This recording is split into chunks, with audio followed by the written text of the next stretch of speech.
now, and just continue to just going on live on YouTube. He's going to record it. Thank you everyone for listening.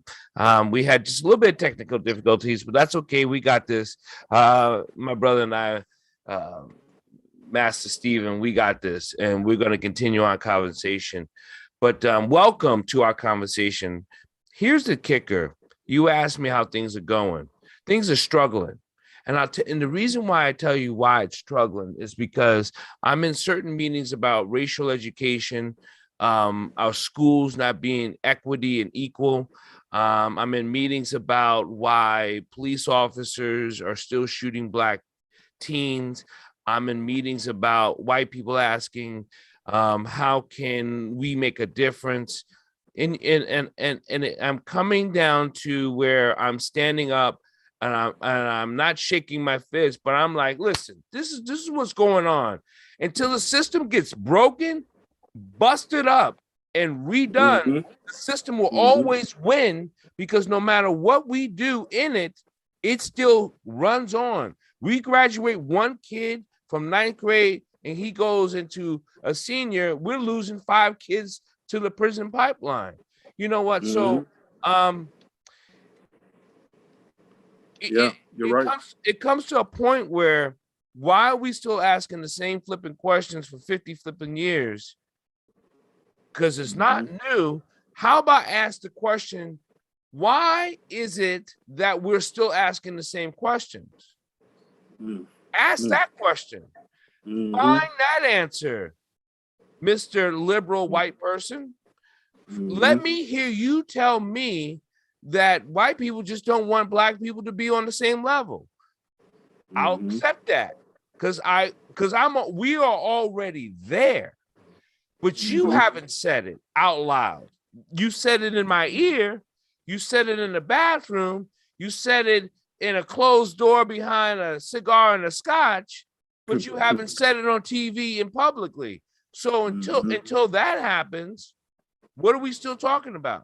Stop asking the same bullshit question.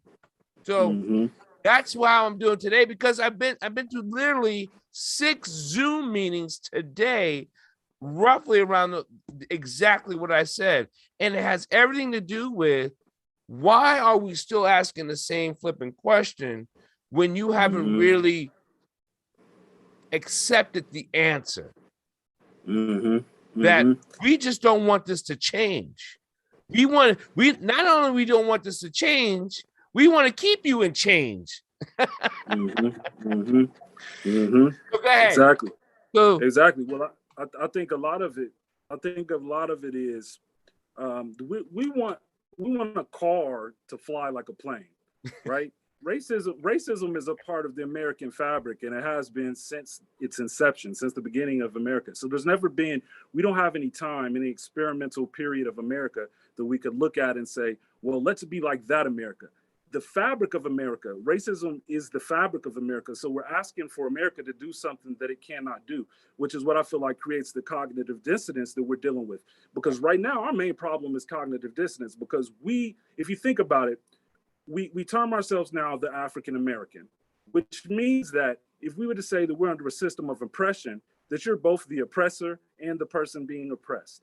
You're both trying to, in a sycophantic way, trying to align ourselves and be accepted by the same thing that we're saying is oppressing us. And this is where the dissonance comes in. I think that our biggest problem is that the average Black man thinks that we're in some type of a post-slavery situation, right? But this isn't a post-slavery situation, because we haven't left. That's the thing.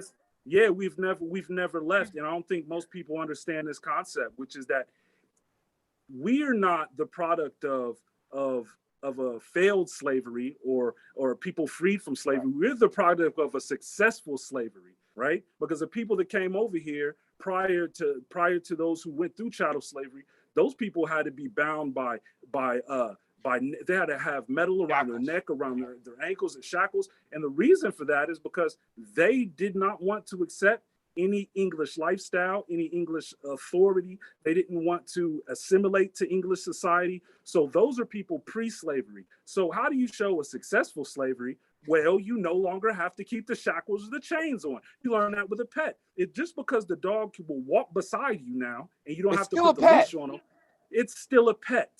And so I think we're dealing with this thing where to we want to be accepted, right, as Englishmen into the same car that ran over our ancestors, right? They ran over our ancestors, left a bloody trail. The very same car, what we're asking now is for acceptance in that car. We want to drive the same car that drove over them.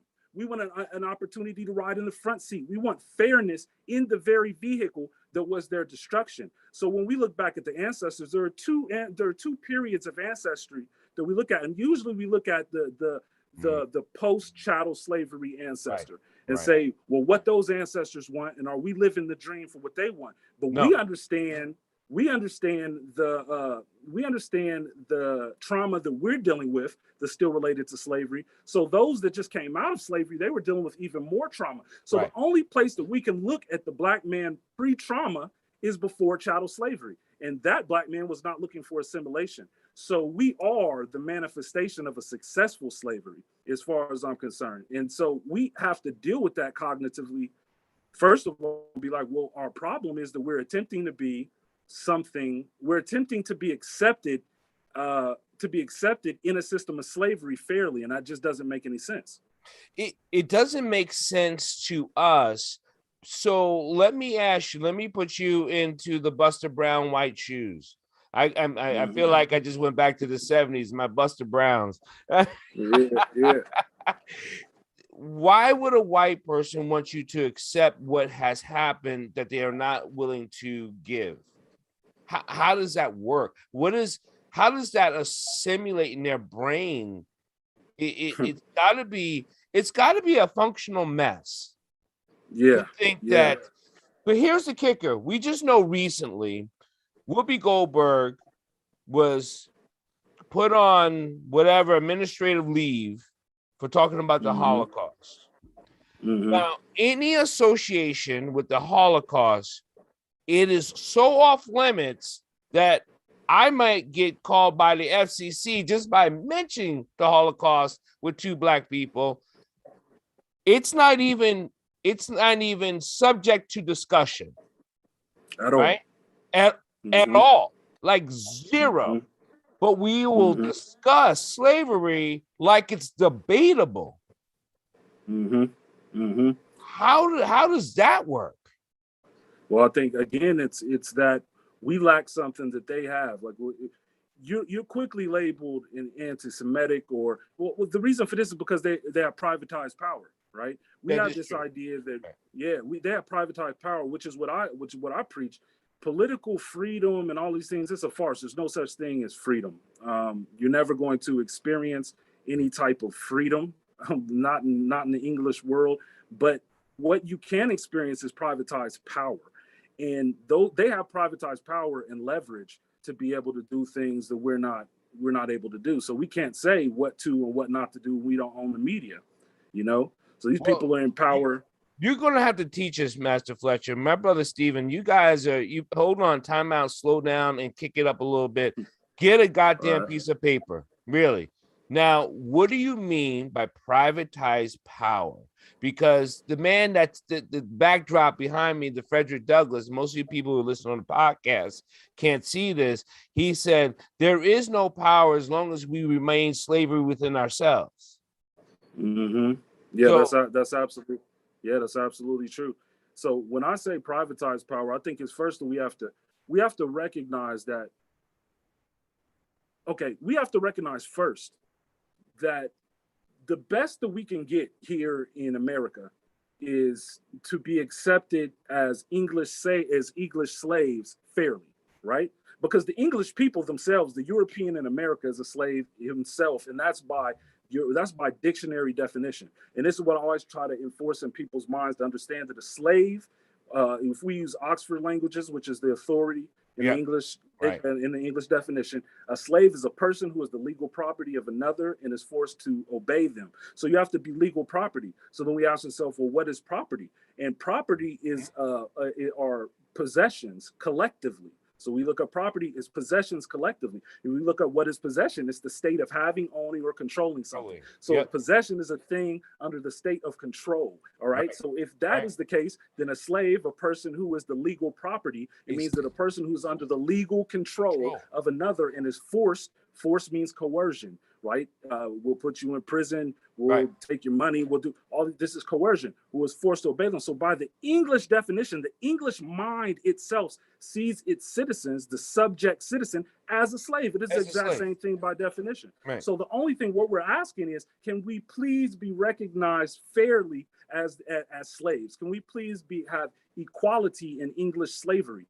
That there's no escaping slavery. But what I said about privatized power is the fact that really what we see when we look at political powers, we want to see what they can do for us. When you look at privatized power, they want to see how they can manipulate the political structure. That's so right the now, difference. That's the that's the big difference. Yep. In Ohio, where I'm at right now, you have to. There's a code for how big the garden in your yard can be. I would have to go to Ohio and say, hey, listen, I want to dig a hole or build a swimming pool. Am I allowed to do that on my property? Right? I have to petition those things because I'm just a subject citizen, right? Right. But if we look at Elon Musk, who is privatized power, he can go hang Starlink, hang 1,000 satellites over top of your head and change what the constellational patterns look like. They're adding new forms of bacteria to the ocean that they claim eat plastics. Privatized power doesn't ask anything. They'll change your entire environment, and you can't even dig a hole in your yard. So what we're seeking as a people in this idea of freedom is a false hope. We should be seeking privatized power. You force things into your way of manipulation. You're almost going into if most of you people don't do your reading and your education. Stokely Carmichael said this is what you call capitalism. We have never been a form. We've been associated with capitalism, but we've never been a part of capitalism. It's not like we can always gain what the Hugh Hefners have had in the world or the Elon Musk have had in the world. We can only think we can get there. So we've been associated with capitalism, but we can never be a part of it. Yeah, well, it's true. We can't. And my thing is that honestly, we need to ask ourselves if we want to be a part of the American system of capitalism. We have to begin. If we're ever going to break through these mental chains that we have to stop validating everything that's created by either corporate or industrial or institutional America, because all of those things are created for our detriment.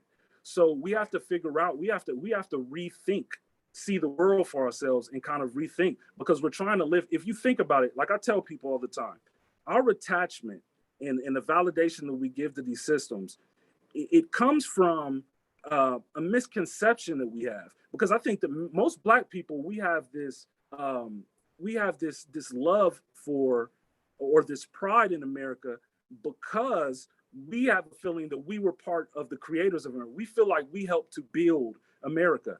And right. The reason why a lot of people don't like this doesn't sit right with a lot of people, but it's the truth. We did not build America. We did not have any hand in the construction of America. America has two working definitions.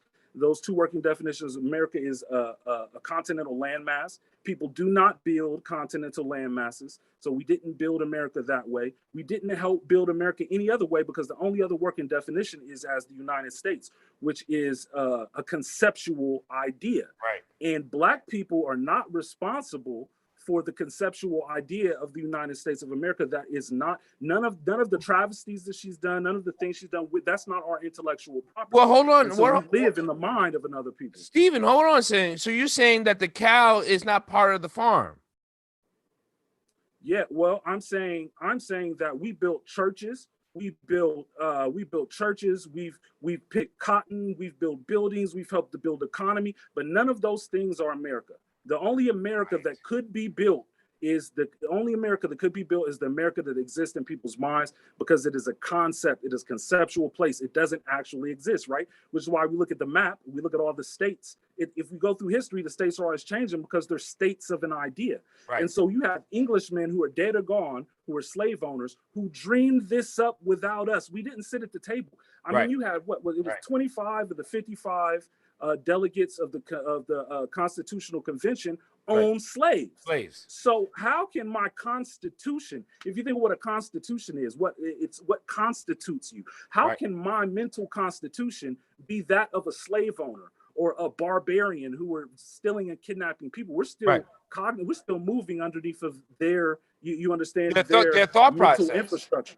So yeah, this isn't ours. Even so, this is why, and you're hitting on such a great point. This is why it is so difficult to be cognitive of the conception of something that you can never imagine. This is the dissonance Black people have with themselves. This is why education has been remiss, not missed, remiss. It has never been started. Exactly. And I mean, you know, it's one of those things. We have never demanded for the thing that is makes the most logical sense. We ask for things like, again, treat us fair, give us reparations. Please let us vote. Yeah, exactly. And it's so funny to me. It's so funny to be like, when we talk about that, voting, right? I tell people, I'm a person, I'm very careful with that, because I tell people, listen, we ain't never gonna win in the voters. Wait a minute. I know what you held back. Hold on. I know what you held back, but I want you to say it, and I'll tell you why. Because what are we really voting for, and what are we voting on, and what is it allowed to do? And I think you were going to answer that by not saying so. So say it, and then go from there. Yeah, I'm going to be honest, man. I'm going to be honest. Our relationship with voting is silly, because how many times have we voted? We've voted Republican. We've voted historically Democrat. We've done all this, and it doesn't matter. Right now, we have the guy who wrote the 94 crime bill in office. Right. But no matter what it is that we do, that doesn't matter. Second of all, I'm going to be honest with you. There were 18 million top secret sealed documents in 1 year in the United States of America. Okay, 18 million. You are silly. They treat us like we're children. You are silly if you think that you can make an intellectual decision about who will be the right president in a country that has 18 million different secrets that they keep from you. But you think that you can sit down and have a rational decision upon politicians who politicians we know are known for lying. They need to get into political office. They say what's good for them to say. I can't trust Joe across the street. How in the world can I trust an institution with 18 million secrets? I'm not even privy to the information of what's going on in America. Until you get into the club. Yeah. The things that are happening behind closed doors, we're not privy to those. You're never going to be able to vote yourself. We're not going to be able to vote ourselves out of this situation, because again, we don't want to deal with this. But the fact of the matter is, we represent the success of slavery. Right. A group of people who begin to beckon and ask for you to accept them into a fair state of assimilation. That is, you have shown complete and total domination of those people. And then in our successes, the things that like I told you before, I remember sitting in church and I would hear the mothers stand up in the church and clap, and they would praise the Lord that little Johnny or such and such he had got this great job at this corporation, or had gone to this school or that. So even the best of us, they select the minds and pull us into their own corporate world with their European corporate interests. And now you have rendered your child, right, the creativity of our own mind. We hand that over. You actually hand over your own creation, and you call them the creator. Well, it's crazy, because and this is what I say, if someone created your world, if you live in someone else's world, then they're your God. You see, you have the earth. You have the earth that the Most High Lord created, right? We have the earth, and then we have the world. The world is all conceptual realities and Right. things that exist only because we agree in our mind. They have no real residence on the planet Earth. If the European mind, right, if the construct we live in completely is, yes, came from the European slaver's mind, exists still today, and you live inside of it, then who is the God of your world? Right. We don't even name anything for ourselves. We haven't named a state, a city, the ground under our feet, whatever they say something is named. They said it's named that, so we call, even though you have the ability to call anything you want to. We don't even name things for ourselves. So the African mind is absent in the realm of imagination as far as his nationalism goes. Like we don't seem to understand that there's no such thing as a biological queen, right? You have people over there calling the queen, black people, Asian people, Hispanic people calling this lady the queen, but there are no biological human queens. We're not bees. That means it's a conceptual queen. So I have to now donate my imagination to crown you. Yeah. And we validate everything that they've ever done. And as long as we do that, you can never win in someone else's dream. It's impossible. Is this let me ask you something, and you're hitting me right in my heart. You really are. And here's the thing. I'm not asking, is it difficult for people to understand? I'm asking, why is it difficult for people to hear it?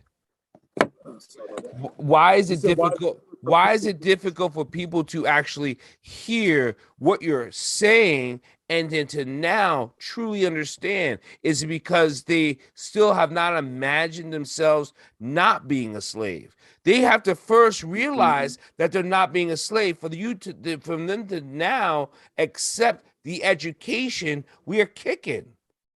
But if they're still mentally a slave, this is very foreign and sounds very radical. Oh my God. And I could throw, you're a socialist, right? I could start throwing these demonized words at you that the Western world will do to people, will do to blacks, and say, call you a revolutionary, and then now you're underfoot.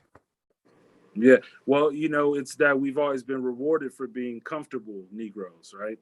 If they want to, people, they have more of an affinity for us when we're comfortable. And so I think that's what is happening. And also that I think we just have this misguided belief that we have some type of a historical connection to this idea of America that we don't have. And again, so it's hard to tell someone, all right, it's hard to tell. See, first of all, our idea of America the free, they're giving us this beautiful propaganda since we've been children. So we're chasing this dream, right? There are 92 other free countries in the world, for one. For two, I mean, we have a quarter of the Earth's prison population. How can the land of the free, lead the known universe? Lead the known universe in people considered legally non-free.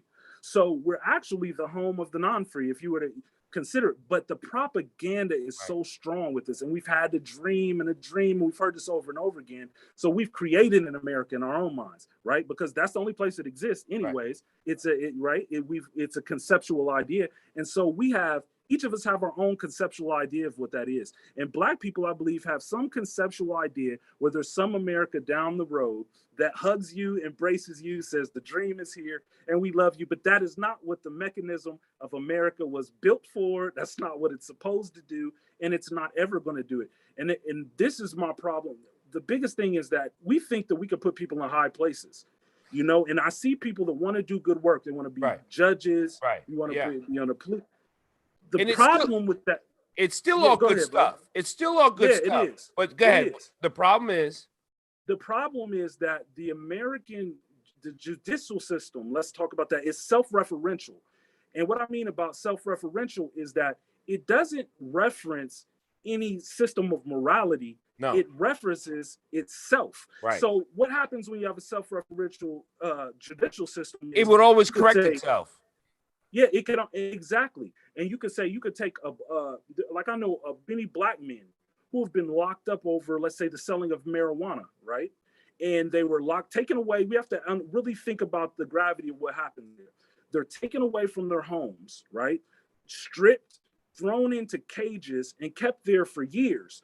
For the state to turn around and say, when it got its back against the wall, it was going to sell marijuana. So Right. that shows us that there's nothing intrinsically evil or there's nothing intrinsically heinous about the action itself. In any civilized country or any civilized place would understand, you do not subdue, kidnap, and put people in a cage for doing things that are not intrinsically heinous or not intrinsically Right. evil. So Right. so again, what are these men taken from their families and their communities for? Is for an infraction to the law itself, not because right. they need to be removed from the community for the safety of the community. So we're creating actions and punishments for the system and not the people. And so that's what happens.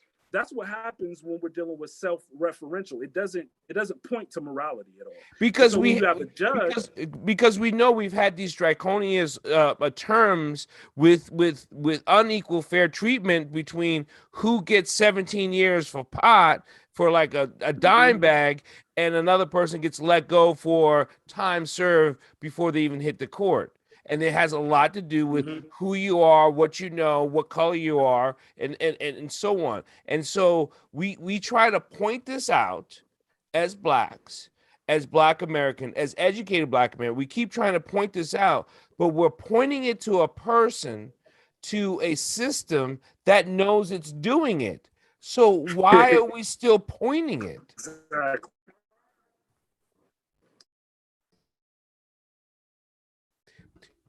Exactly, because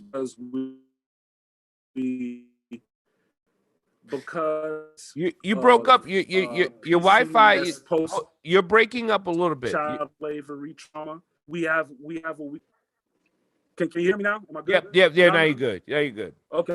Okay. I was saying it's because we're dealing with post-chattel slavery trauma. Yes. And because of that, we know psychologically we have Stockholm syndrome. And we've been killed and hanged. I mean, I don't care whether it was the Black people that dressed up all nice with the hats and the suits in the 20s, or whether it was the Black man walking down the street. It was called the Black Bourgeois. The Black Boule.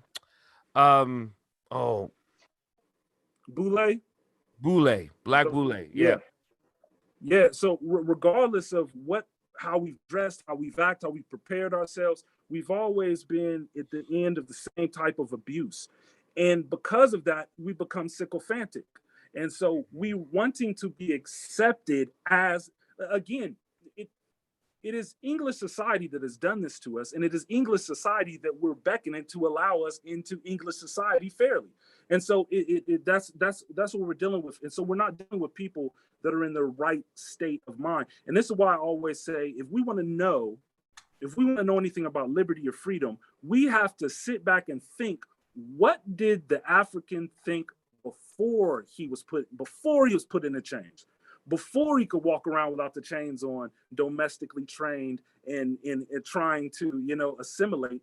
What was he thinking? Because to him, freedom was a completely different thing than it is to us now.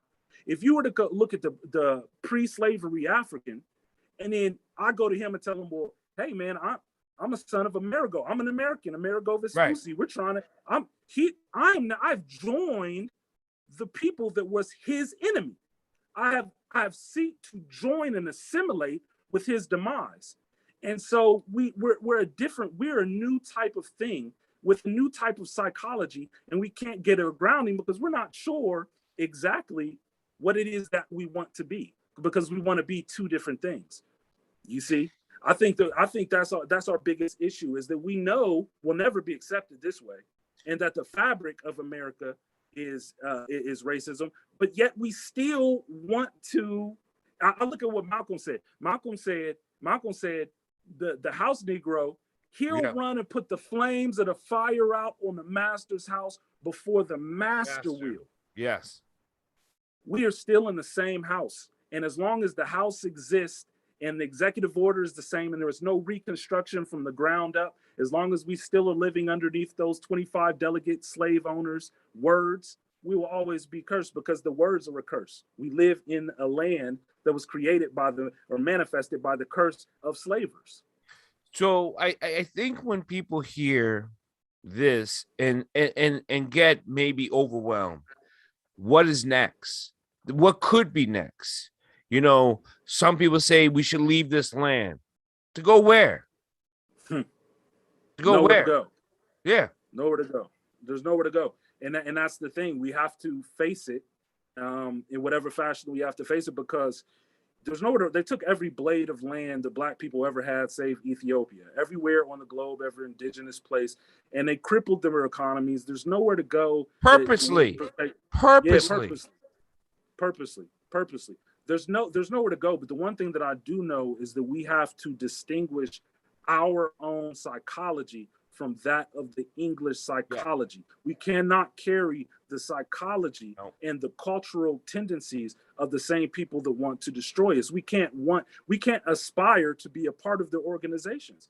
We have to stop, to me personally, we have to stop looking at it as a success to be absorbed by their institutions. As long as that happens, we'll never create institutions of ourselves, because we can't wait to go and run into their institutions in which we're now a mitigated force. So I think that we have to. They have mined our abilities like they have mined our lands. Mm-hmm. We are still being mined for our minerals and services from Africa, and now they have mined our physical ability. They have mined our mental capacity. They have mined our cells. They have mined our tissues. They are drilling in us from the beginning we got here, because the resources that we have had within us, they have used for themselves. They have made so much skin products from our skin that makes their skin beautiful, and we've got nothing, right? We're not even talking about the red blood cells they got from Henrietta Lacks. We're talking way past that. We're talking today. The beauty products are made from our skin cells. It's amazing. Yep, it is. It is amazing. It is amazing. I mean, that's the thing. All this happened to us up to this point is like, I don't understand how we have this relationship where we feel like we could trust if we just vote this next guy in. If we just do that, it's that kind of thing, man. We have to take counsel with ourselves and make decisions upon what the Black agenda is, because we will never share an agenda with the American powers that be. And so we have to create some type of systematic counsel with ourselves and figure out how to use our energy, which is, I don't know if we need city to city that has to, the correspondence between each city, but we have to create counsel. That's why they always have a foot up on us, because they have counsel behind closed doors. They have counsel in front of us. They're constantly in counsel with each other. And we think that we can get our agendas on the table. You'll never get your agenda on the table. It'll be abortion on the table, gay rights on the table. It'll be the same thing forever. And so, yeah, I think that we have to stop. Look how crazy it is. And I don't want to, and when I speak, people, you got to realize this is not about disparity against anyone else. But when the Asians were getting hit because of the flu, because of this COVID, they passed a bill so fast against hurting Asians. It was incredible. I mean, it was like in a week. They were like, bill passed. Don't hurt Asians or it's a hate crime. Every time a Black person gets killed or something, they're like, is it really? You sure? Maybe it was a crime. They always got to have like, well, I'm not sure if it was against them. Yeah, I mean, that's how it is. And again, it goes right back to privatized power, because in leverage. You can't just do whatever you want to Asian Americas, because there is a source of Asian power, that they don't want to deal with. What our situation is that we're in an abusive relationship with someone who doesn't respect us. They don't respect what counsel do we have with anyone else in the world, and what are we going to do?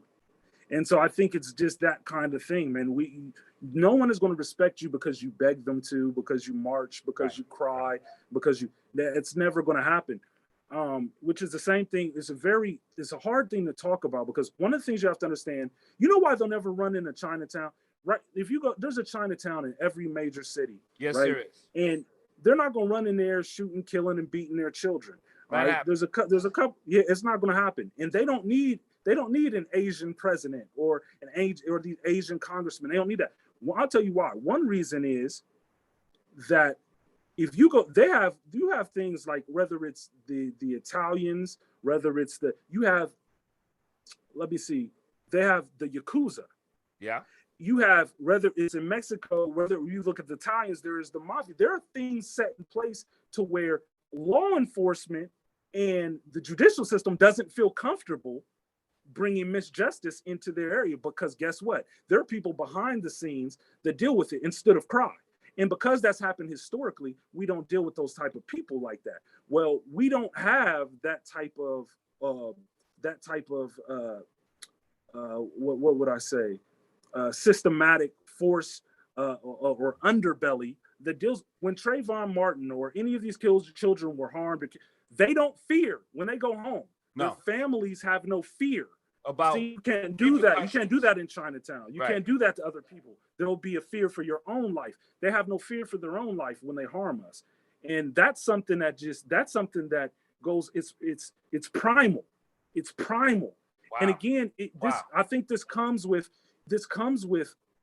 a domesticated group of people. Like, even if you take a fox. But we are a domesticated animal. Yeah, we're domesticated. If you take a fox and you take them, after a couple generations, a fox it'll start to look like a puppy. They actually did this as an experiment, I believe, in Switzerland. The fox will become a more juvenile, playful, it'll even look different version of itself, just juvenile and playful. Well, the reason is because you've now domesticated it. So it now cowers when it sees, genetically. Mm-hmm. This is now in its cellular memory, that when it sees, look at the gangsters. They'll look right what's going on in Chicago, right? You have guys that'll go out and they'll shoot at each other. Now they're running around with choppers, semi-automatic weapons, all these things, right? And in the black neighborhoods. In the black neighborhoods. In the black neighborhoods, they will shoot it out with each other. But when the police come with a state-issued weapon, think about the psychology behind that. The police shows up with a state-issued weapon, and they show up and they all lay down all the guns. They run and they disperse. You go to prison, they'll cut each other up. They'll do all this stuff. But when it could be a lady, the CO walks in, says, "Get on your bunk, everybody lay down." They do it. Yeah. And so this is in us since slavery, a cellular memory. When we see a uniformed white face, we humble ourselves. Like we don't humble ourselves amongst ourselves or with ourselves. And people will say, well, we have to do that or we're going to get killed. You want to preach a message of violence or anything like that. But what we're saying then is we must stay domesticated. That's the safest way to be. And any domesticated animal will never receive respect because you are a domesticated animal. And again, I hate to even use us, even try to reach for an analogy like an animal when talking about us after being placed, called 2/3 of an animal. But this is the way that they look at us. I talk the chain off of them now. I talked about a lot of cellular development, cellular emotional, and how it is. There's so much fabric of trauma that has to be cleaned cellularly from genetic structure that we've been adhering to for hundreds of years. For us to eradicate that structure, we have to dig within ourselves. And that's something that, again, without the drugs, the alcohol, the smoking, the gambling, the pornographic, all that stuff, we're so enamored with that they got us on the hook of staying domesticated. I think it's a comfort thing, man. As long as I can go home as a black man and sit on my couch and not be I made it for a day. Like I made it for a day.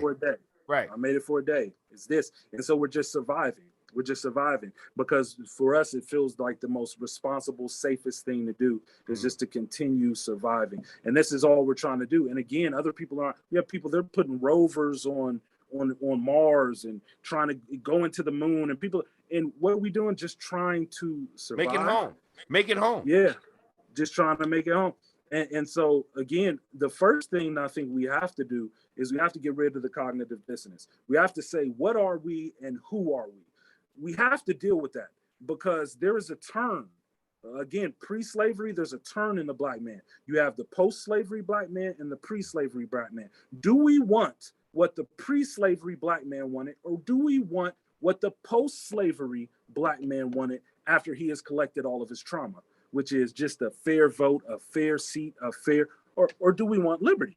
That's a question we have to ask. And I feel like the search for liberty has died inside of us. We no longer want liberty. I don't even know. It's like when you talk to a young person, who do you know what a good home looks like? Who's a home that has been riddled with sexual abuse, alcoholism, argues and fights and violent explosions. What does a good home look like to this person, right? Mm-hmm. And you say, well, I can take you to a good home. Those words mean absolutely nothing. And that's the word you're using. What does liberty look like to an enslaved mental black man when they don't know how to get mental help? They don't know how to ask for help. They very fewly know how to join together to unify, because we have a distrust, not a mistrust, a distrust, right?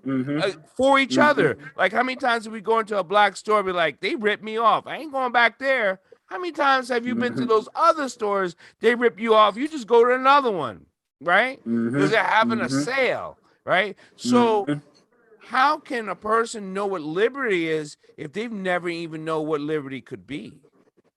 Yeah. And I think that's the conundrum. That's what we're dealing with. I don't think people know what liberty is. I don't think we know what freedom is. I don't think we know what slavery is.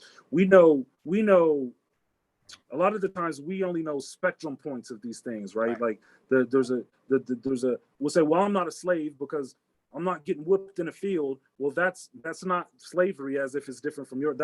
That is a spectrum. There's a spectrum of slavery, and that's only one place on the polarity of slavery. And so it's the same thing with freedom. Like, when we say freedom, what is it that you mean? Because to be free, like we talked about what a slave means, that means to be outside of the controlling force. Yeah, outside of the controlling force. Now, some people say, well, that's almost impossible. Can we live outside of a controlling force? Absolutely. Well, what's important for the black man, especially is the controlling force, is your controlling force the same controlling force that was the controlling force of your ancestors? Right. And if it's the same controlling force, then you are enslaved to the same system that your ancestors were enslaved to. You've been given certain different rights or privileges, but the situation has not changed. So I think the first we have to make the admission to ourselves that we have not escaped slavery. And you must first realize where you're at. You have to set the GPS on where we actually stand. Yeah, like right now, not before, like right now. Like right now. Right. Yeah, we have to deal with the gravity of our situation.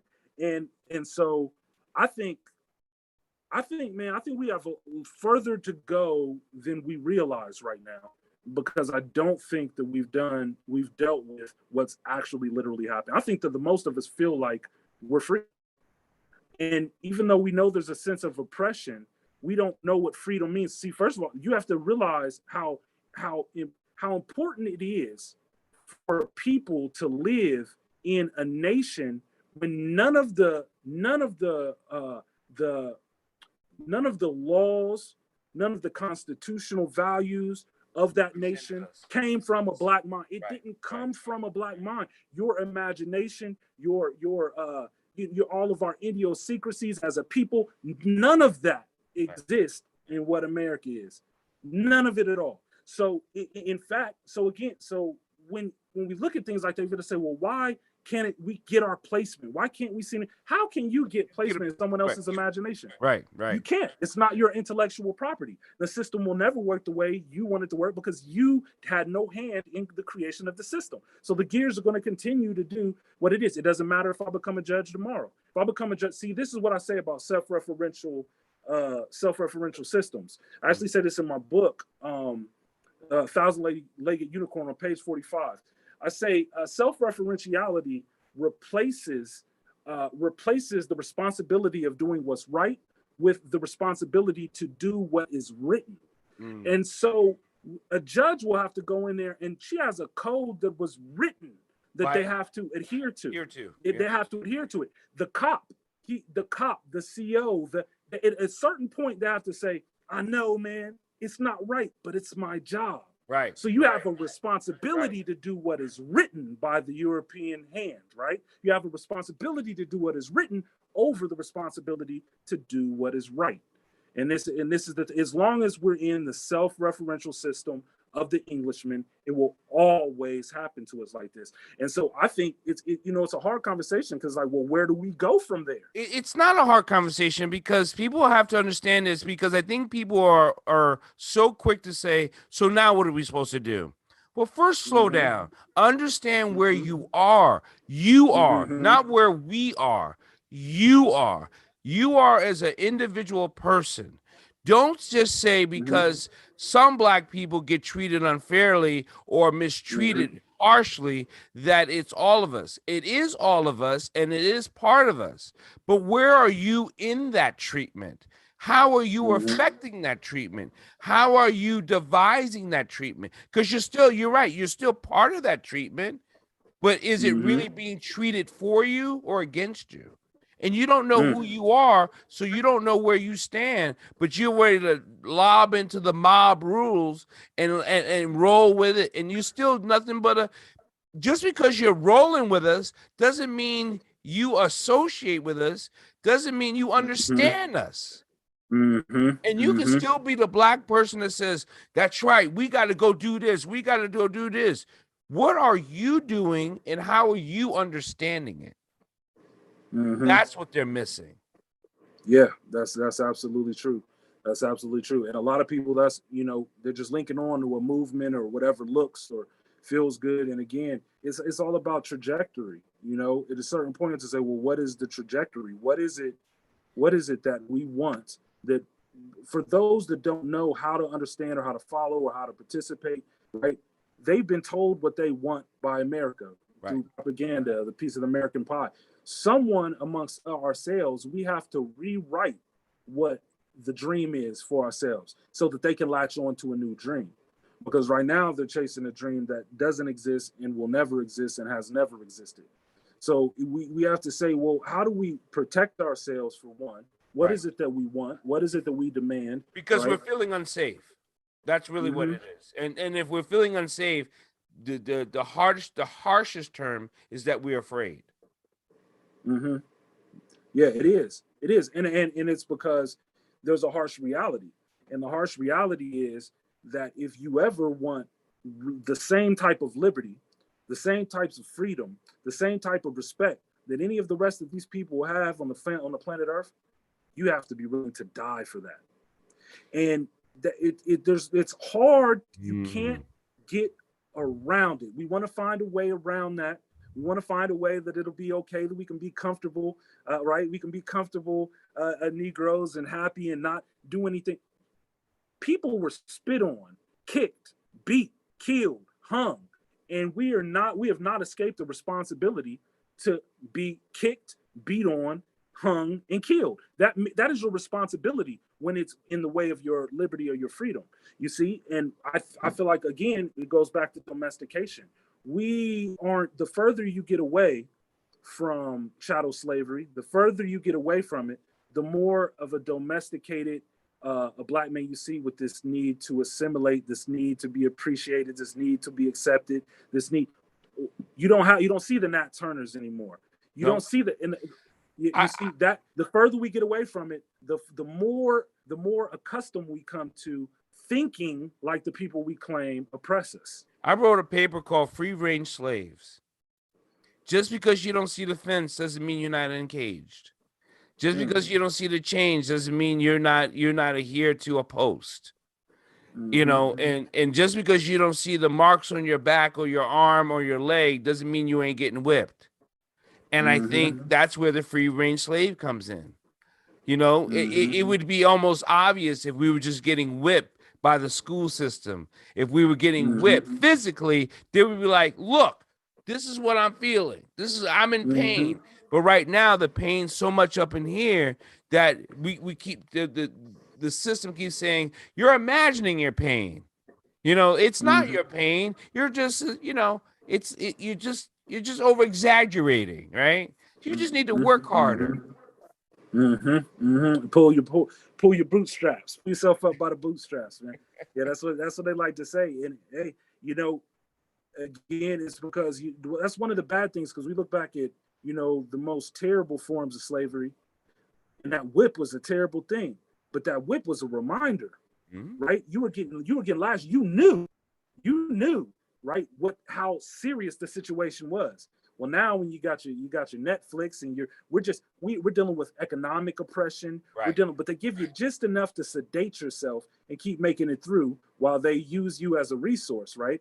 And so now it's like sometimes bad things are good for us. This is why I said Donald Trump was good, right? He's the best.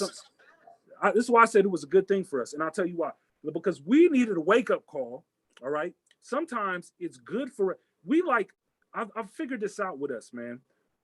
If you come out and tell us you don't like us, we don't like that too much. That'll wake us up. When you get somebody like the guy who wrote the '94 crime bill, right? Yep. He comes up. He's slick as a snake. He comes from an era and from a group of people who are slick supremacists. They're slick racists. They come from the systemic movement of racism, that they're able to do this through paperwork, right? And then we get one dummy that comes in and calls you every name out of the book, and we get angry at him and don't realize we'd be better off dealing with a dummy than the slickest serpent we've been dealing with for this long. Right? Malcolm X said that the worst person you can have is a white liberal talking about, I understand your black pain. Yeah, okay. They've been able to get us. Yeah, they've been able to get us with that one for a long time, and then they come in and they apologize. Now he's running. I'm sorry about what I did. The Clinton administration apologized, and we are the most accepting, forgiving people in the world, except for each other. Yeah. We don't forgive each other. We will denounce each other. We will kick each other out of the house. We will arrest each other. We will point fingers at each other. But the others, oh yeah, we'll accept their apology. Yeah, we've always, you know, it goes back to the whole house field thing, man. And I see how black people walk by other black people, and then they walk by a white person. It's an entirely different demeanor. But like I said, it's biological. You know, you can't take a people for hundreds of years, right, and do this kind of thing to them and think that there won't be some type of biological effect. And you know, like we see in any other circumstance, people who are held captive by their abusers for long periods of time usually end up trying to appease and trying to mimic that oppressor. My friend, Master Flecher, Stephen, thank you so much for coming on. There's so much more to talk to, but there's so much. It's not just talk to or talk at. It's educate with. And I'll say that slower for people. We're not talking to or talking at, but educate with. What does educate with means? It means I am giving and you are giving and you're receiving and I am receiving. That is talk. That is educate with. I'm not trying to educate you so you do nothing, because if you do nothing, that isn't education. That's again being trained. I don't want to train. I am not trying to train you into mimicking me or mimicking you. We're trying to educate with. I mean, you have to come to terms of asking, maybe there's some things you didn't understand. And if there's something you didn't understand, how can they reach out to you so they can ask and say, could you explain that again, my brother? So how can people help you? Okay, people, you can reach me. You can reach me through email mostly, which is Freeman Fletcher at yahoo.com. I constantly check that. So if anyone wants to reach out to me, that's the best way to do so. Freeman Fletcher at yahoo.com. Um, I'm getting a lot more active in social media now, so I have a better answer for you that next time that we talk. But yeah, through email. Not that Through it email, matters, because it's yeah, funny that black people really don't use social medias to contact each other. yeah, true, They just don't. true. Not unless we meet up, let's meet up. I mean, that's how we meet. We have to Hmm. meet in space. This Exactly. virtual social media, that's not us meeting. Yeah, we definitely have to take counsel with each other in the real world. We need to start doing that systematically, and we need to organize that, and we have to do that separate from religion, because we often try to pair things with religion that And it doesn't tears really us apart. Whether we have to create a political situation where we sit down with one another, state to state, city to city, and that's not too much for us to do. I just think we need to realize that we need to do it and get the right people at the forefront of getting that going. But man, like I said, man, I definitely appreciate you letting me come on, and Oh, chop it up with you. So I yeah, love it. I love it. It warms my heart, man. And there's other brothers out here that we can just get together around the fire and just talk and really, again, educate with and have us do the things that we know we can do. I wish all you people good luck, good blessings. Stay compassionate, stay kind. And thank you for visiting with me, Dr. Paul Dyer and Master Lewis Fletcher. You guys have a great evening.